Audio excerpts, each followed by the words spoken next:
건강보험상으로는 1년에 한 번씩 스케일링이 보험 적용이 가능하고요. 이제 연일의 스케일링이라고 하는데 치석이 그 공간을 차지하고 있었을 때는 오히려 잇몸이 빨리 더 망가지기 때문에 한다고 해서 입안이 이렇게 치아 사이가 뚫리는 건 아닙니다. 그걸 한번 써보시면 알겠지만 치아를 갈려고 하면 거의 뭐 하루 종일 대고 있어도 치아를 갈기가 힘들기 때문에 너무 그런 기구로 인해서 치아가 손상된다는 걱정은 안 하셔도 될 것 같고요.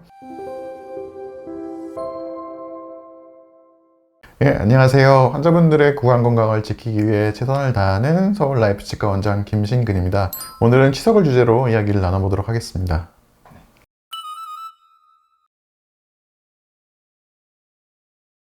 치석이 생기기 전에 먼저 치태를 말씀드려야 되겠는데요. 환자분들이 이제 음식을 드시고 나면 입안에 찌꺼기가 났는데 그것이 치아에 붙은 것을 이제 치태라고 합니다. 우선 치태 단계에서는 그렇게 딱딱한 상태가 아닌데요. 입안에 오랜 기간 이 치태가 존재하다 보면 입안을 지나가게 되는 많은 미네랄 성분 및 무기질 같은 것들이 치태와 결합을 하게 되고 그것이 치아와 이제 바인딩 되면서 단단해지게 됩니다. 그거를 이제 치석이라고 하고요. 이런 치석 단계까지 되면 일반적인 양치질로는 제거가 어렵기 때문에 치과에 와서 제거하시게 되는 겁니다. 이런 치태가 생기게 되면 기본적으로 세균이 살기에 좋은 환경이 되기 때문에 구강건강 관리에 있어서 주의해서 관리해야 되는 부분이라고 할 수가 있습니다.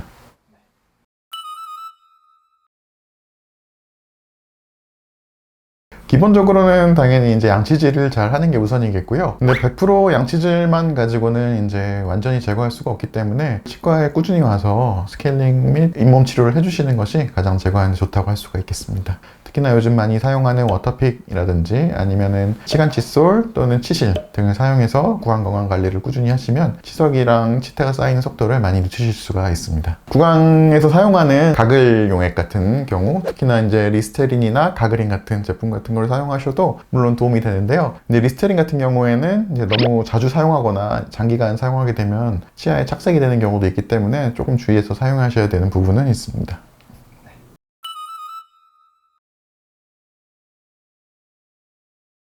앞서 말씀드린 것과 같이 치석은 기본적으로 세균이 살기가 좋은 용이한 환경이기 때문에 이제 오랜 기간 치석이 입안에 존재하게 되면 거기에 이제 세균이 많이 위치하게 되고 그럼으로써 입안에 이제 염증이 유발되게 되고요. 치아에 잇몸이 붙게 되고 점점 더 치석이나 치태 같은 게 제거하기 힘들어지면서 그런 염증으로 인해서 치아를 둘러싸고 있는 치조골이 녹게 되고 그러면서 이제 잇몸이 흔들리게 되고 소위 말하는 풍치로 진행하게 되는 겁니다. 네.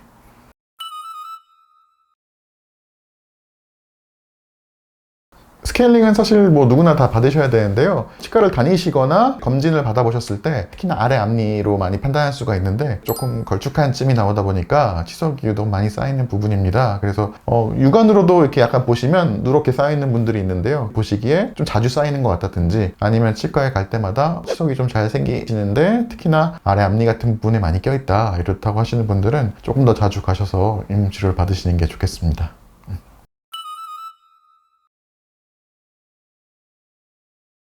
건강보험상으로는 1년에 한 번씩 스케일링이 보험 적용이 가능하고요. 이제 연일의 스케일링이라고 하는데 꼭 1회만 적용할 수 있는 건 아니고요. 환자분에 따라서 잇몸 질환이 있는 경우에 치주염 상병으로 이제 잇몸 치료를 받게 되면 1년에 2번까지 가능하고요. 특히나 부위별로는 여러 부위별로 나눠서 잇몸 치료를 할 수 있기 때문에 꼭 보험에 구애받지 않고 우선 치과에 내원하셔서 적용이 가능하겠는지 문의하셔도 좋을 것 같습니다.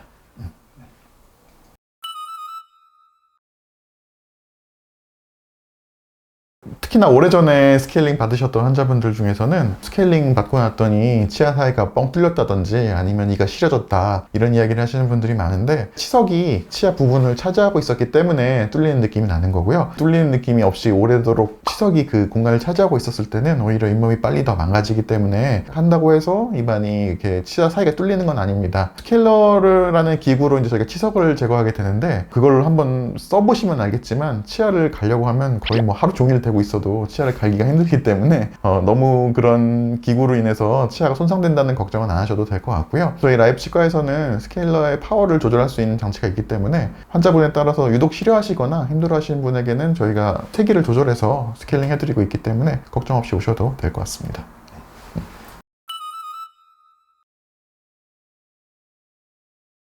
대학원에서 치주과학 박사과정을 한 사람으로서 말씀드리지만 치주 관리는 어떤 왕도라든가 이렇게 하면 무조건 된다라는 건 없습니다. 꾸준히 내원하셔서 치과의 진료를 받아보시는 게 제일 좋고요. 사람마다 굉장히 치주적인 상황은 다를 수가 있습니다. 드시는 음식도 다르고 어떻게 구강 관리를 하시는지도 매우 다르기 때문에 상황에 맞게 바른 치료를 하시는 게 중요한데, 저희 라이프 치과에서는 처음에 오셨을 때 환자분의 잇몸 두께라든지 잇몸 색깔 또는 잇몸과 치조골이라고 치를 둘러싸는 뼈까지의 거리까지 측정을 한 후에 치료를 권유드리고 있기 때문에 치주 치료에 있어서 더 많이 효율적으로 하실 수 있다고 볼 수 있습니다.